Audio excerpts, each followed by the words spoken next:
the jobs report for February comes out. Take it with a big grain of salt.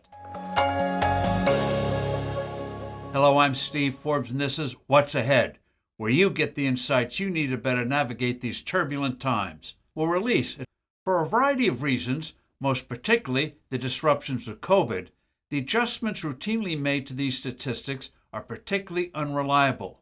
Most people don't know that the headline numbers from the Labor Department's Bureau of Labor Statistics, the BLS, jobs created or lost, and the unemployment rate, are seasonally adjusted. That is, they are changed to reflect normal, seasonal patterns of hiring and firing. For example, the BLS shocked observers when it reported that 517,000 jobs were created in January. President Biden quickly boasted that it showed how great he was handling the economy.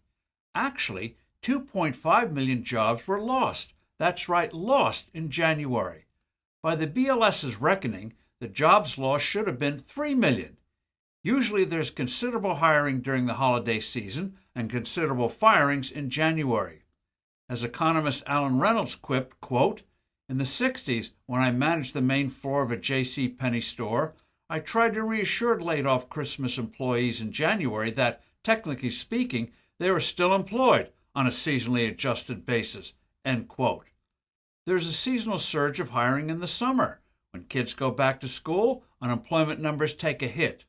The BLS tries to, quote, "smooth a data series out, allowing data users to see changes and trends more readily," end quote. What makes those surprising January numbers so questionable is both that the pandemic lockdowns have knocked customary patterns into a cocked hat, and that numerous other surveys and economic reports show an economy that is heading into trouble. For instance, sectors of the economy are affected unevenly.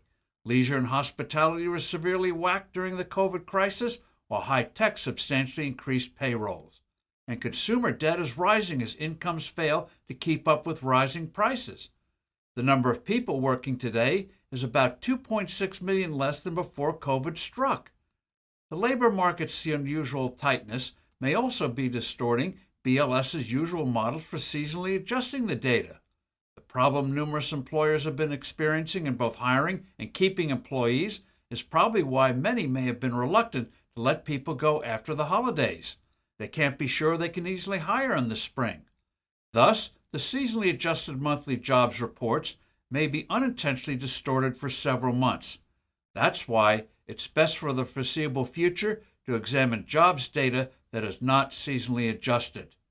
By the way, the BLS is facing something pollsters have been grappling with for a long time. Response rates for surveys have been falling. How that affects the quality of numbers, if at all, has yet to be determined.